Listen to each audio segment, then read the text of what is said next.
The Little Brother and Sister by the Brothers Grimm. Narrated by Cheryl Bassett. There was once a little brother who took his sister by the hand and said, "Since our own dear mother's death, we have not had one happy hour. Our stepmother beats us every day, and when we come near her, she kicks us away with her foot. Come, let us wander forth into the wide world." So all day long they travelled over meadows, fields, and stony roads. By the evening they came into a large forest and laid themselves down in a hollow tree and went to sleep. When they awoke the next morning, the sun had already risen high in the heavens, and its beams made the tree so hot that the little boy said to his sister, "I am so very thirsty that if I knew where there was a brook, I would go and drink." "Ah, I think I hear one running." And so saying, he got up, and taking his sister's hand, they went to look for the brook. The wicked stepmother, however, was a witch, and had witnessed the departure of the two children. So sneaking after them secretly, as is the habit of witches, she had enchanted all the springs in the forest. Presently they found a brook, which ran trippingly over the pebbles, and the brother would have drunk out of it. But the sister heard how it said as it ran along, "Who drinks of me will become a tiger." So the sister exclaimed, "I pray you, brother, do not drink, or you will become a tiger and tear me to pieces." So the brother did not drink, although his thirst was very great, and he said, "I will wait till the next brook." As they came to the second, the sister heard it say, "Who drinks of me becomes a wolf." The sister ran up crying, "Brother, do not, pray do not drink, or you will become a wolf and eat me up." Then the brother did not drink, saying, "I will wait until we come to the next spring, but then I must drink.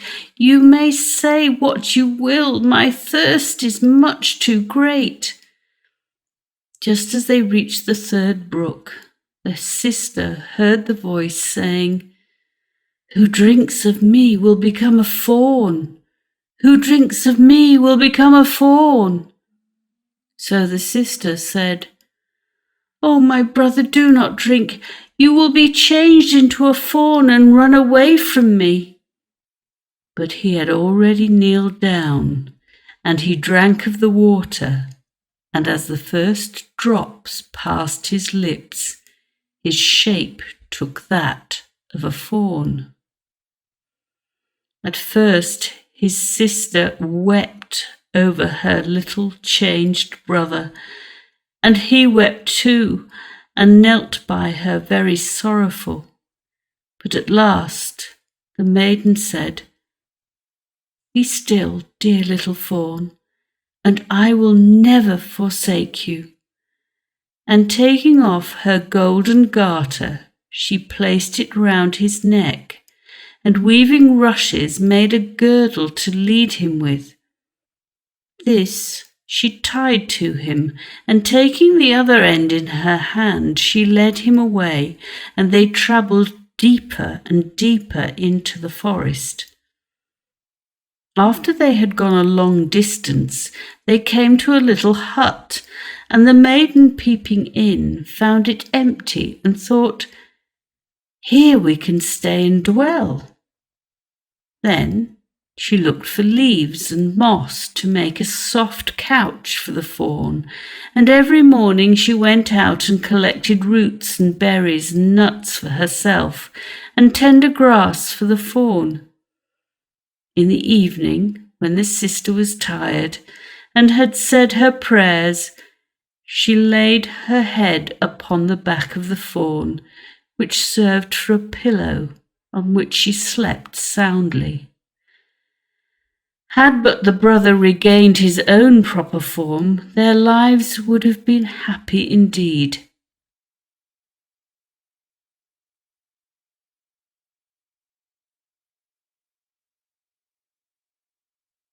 Thus they dwelt in this wilderness, and some time had elapsed when it happened that the king of the country had a great hunt in the forest, and now sounded through the trees blowing of horns, the barking of dogs, and the lusty cry of the hunters, so that the little fawn heard them and wanted very much to join in.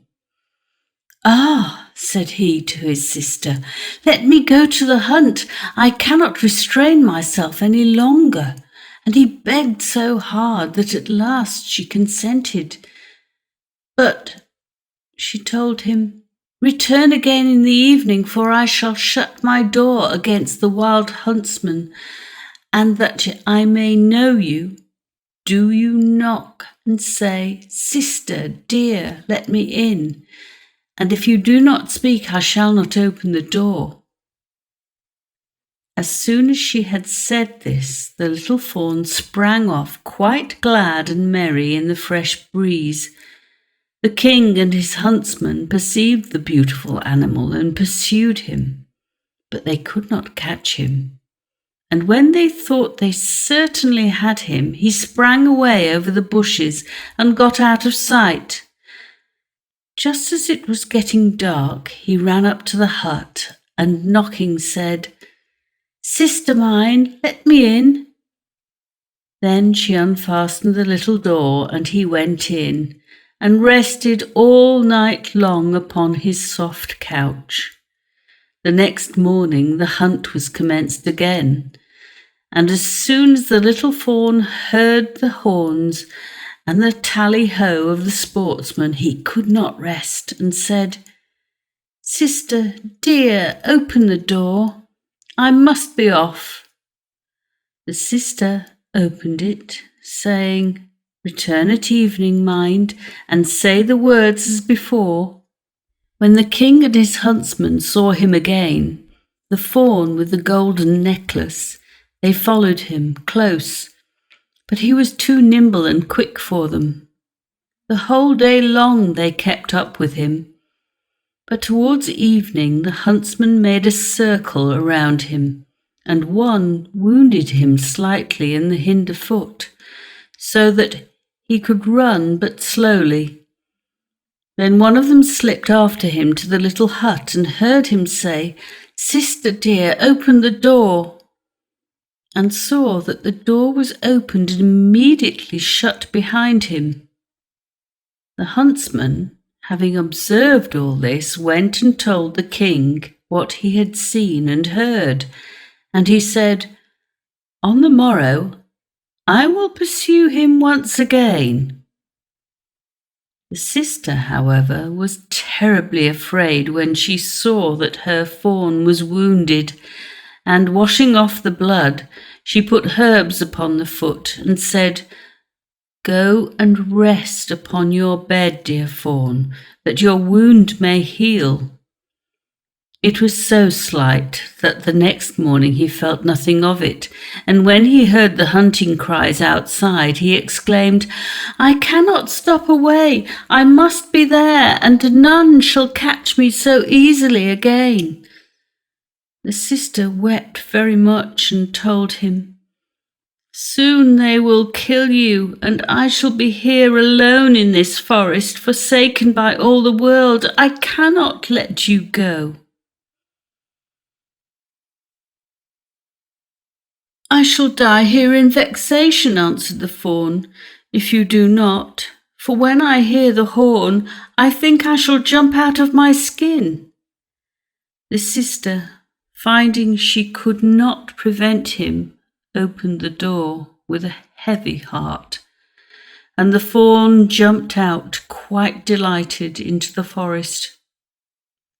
As soon as the king perceived him, he said to his huntsman, "Follow him all day long till the evening, but let no one do him any harm." Then, when the sun had set, the king asked his huntsman to show him the hut, and as soon as they came to it, he knocked at the door and said, "Let me in, dear sister."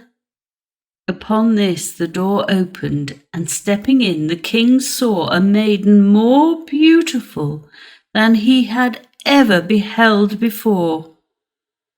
She was frightened when she saw not her fawn, but a man enter, who had a golden crown upon his head. But the king, looking at her with a kindly glance, held out to her his hand, saying, "Will you go with me to my castle and be my dear wife?" "Oh, yes," replied the maiden, "but the fawn must go too. Him I will never forsake." The king replied, "He shall remain with you as long as you live and shall never want." The king took the beautiful maiden upon his horse and rode to his castle, where the wedding was celebrated with great splendour, and she became queen, and they lived together a long time, while the fawn was taken care of and played about the castle garden. The wicked stepmother, however, on whose account the children had wandered forth into the world, had supposed that long ago the sister had been torn into pieces by the wild beasts, and the little brother in his fawn's shape hunted to death by the hunters. As soon, therefore, as she heard how happy they had become, and how everything prospered with them, envy and jealousy were aroused in her wicked heart, and left her no peace, and she was always thinking in what way she could bring misfortune upon them. Her own daughter, who was as ugly as night, and had but one eye, for which she was continually reproached, said, "The luck of being a queen has never happened to me." "Be quiet now," replied the old woman, "and make yourself contented. When the time comes, I will help and assist you." As soon then as the time came when the queen gave birth to a beautiful little boy, which happened when the king was out hunting, the old witch took the form of a chambermaid and got into the room where the queen was lying and said to her, "The bath is ready, which will restore you and give you fresh strength. Be quick before it gets cold." Her daughter being at hand, they carried the weak queen between them into the room and laid her in the bath, and then, shutting the door, they ran off. But first they made up an immense fire in the stove, which must soon suffocate the poor young queen. When this was done, the old woman took her daughter, and putting a cap upon her head, laid her in the bed in the queen's place. She gave her, too, the form and appearance of the real queen, as far as she was able. But she could not restore the lost eye, and so that the king might not notice it, she turned her upon that side where there was no eye. When midnight came and everyone was asleep, the nurse, who sat by herself, wide awake near the cradle in the nursery, saw the door open and the true queen come in. She took the child in her arms and rocked it a while, and then, shaking up its pillow, laid it down in its cradle and covered it over again. She did not forget the fawn either, but going to the corner where he was, stroked his head and then went silently out of the door. The nurse asked in the morning of the guards if anyone had passed into the castle during the night, but they answered, "No, we have not seen anybody." For many nights afterwards she came constantly, but never spoke a word. And the nurse saw her always, but she would not trust herself to speak about it to anyone. When some time had passed away, the Queen one night began to speak and said, "How fares my child? How fares my fawn?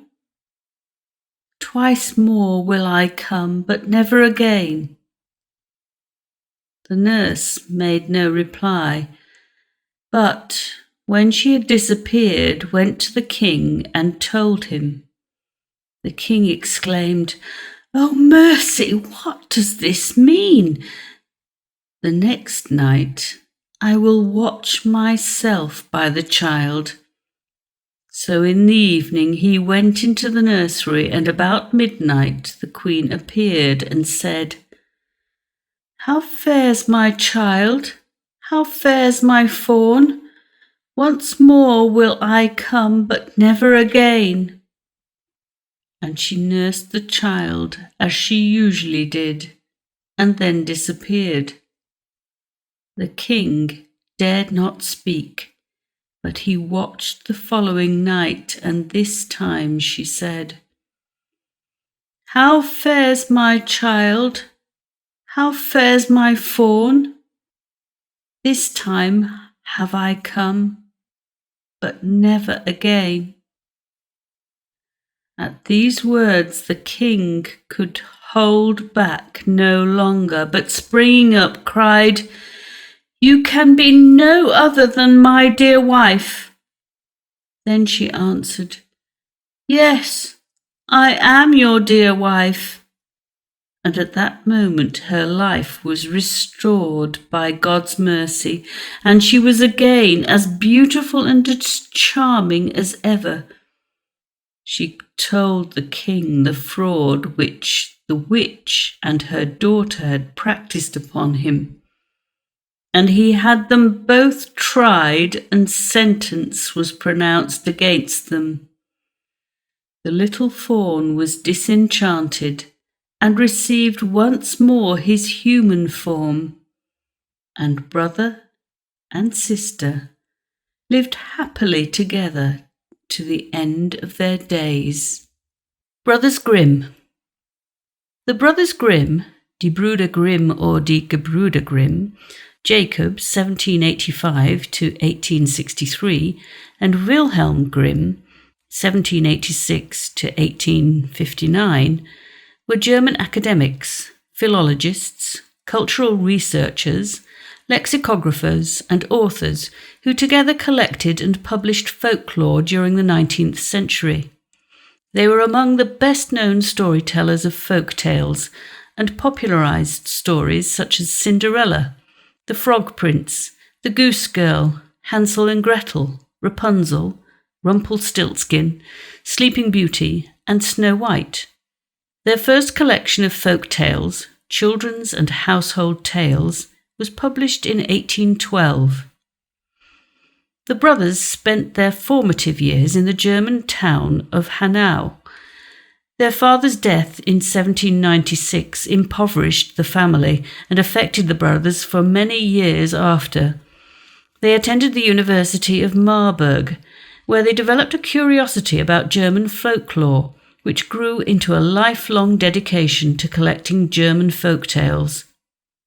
The rise of Romanticism during the 19th century revived interest in traditional folk stories, which to the brothers represented a pure form of national literature and culture.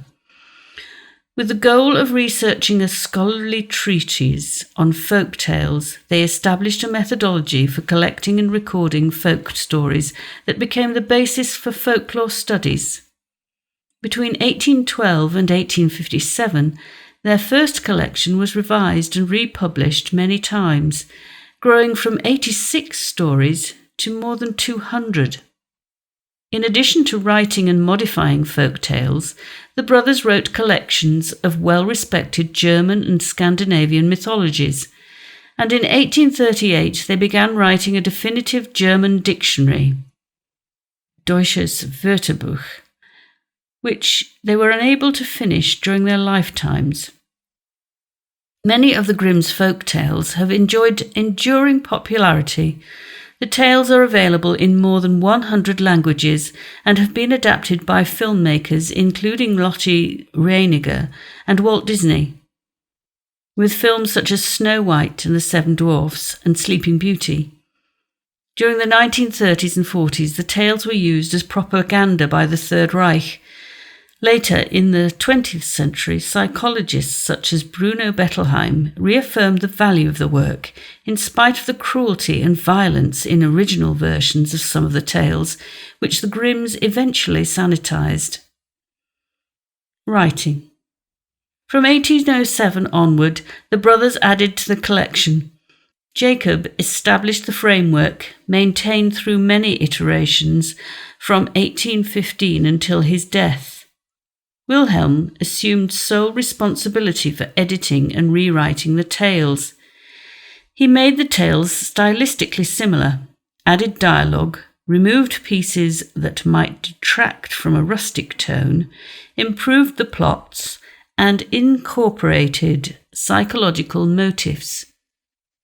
Ronald Murphy writes in The Owl, the Raven, and the Dove that the brothers, and in particular Wilhelm, also added religious and spiritual motifs to the tales.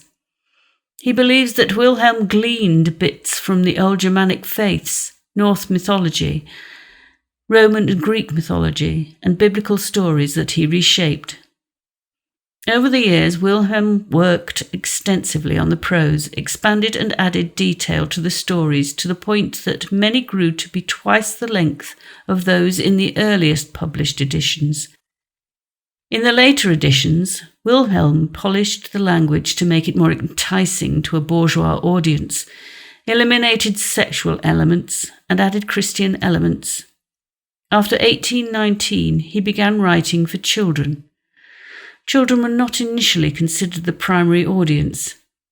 Adding entirely new tales or adding new elements to existing tales, elements that were often strongly didactic. Some changes were made in light of unfavourable reviews, particularly from those who objected not all the tales were suitable for children because of scenes of violence and sexuality. He worked to modify plots for many stories. For example, Rapunzel, in the first edition of Kinder- und Hausmärchen, clearly shows a sexual relationship between the prince and the girl in the tower, which he edited out in subsequent editions. Tarter writes that morals were added. In the second edition, A King's Regret was added to the scene in which his wife is to be burned at the stake, and often the characters in the tale were amended to appear more German. Every fairy, fee, prince, prinz, and princess, prinzessin, all words of French origin, was transformed into a more Teutonic-sounding enchantress, Zauberin, or wise woman, Weise Frau, King's son, Königssohn, King's daughter, Königstochter. Grimm's Fairy Stories by Jacob Grimm and Wilhelm Grimm, illustrated by John B. Grueller and R. Emmett Owen, 1922. Contents: The Goose Girl, The Little Brother and Sister, Hansel and Gretel, Oh, If I Could But Shiver, Dummling and the Three Feathers, Little Snow White, Catherine and Frederick, The Valiant Little Tailor, Little Red Cap, The Golden Goose, Bearskin, Cinderella, Faithful John, The Water of Life, Thumbling, Briar Rose, The Six Swans, Rapunzel, Mother Holle, The Frog Prince, The Travels of Tom Thumb, Snow White and Red Rose, The Three Little Men in the Wood, Rumpelstiltskin, Little One Eye, Two Eyes, and Three Eyes.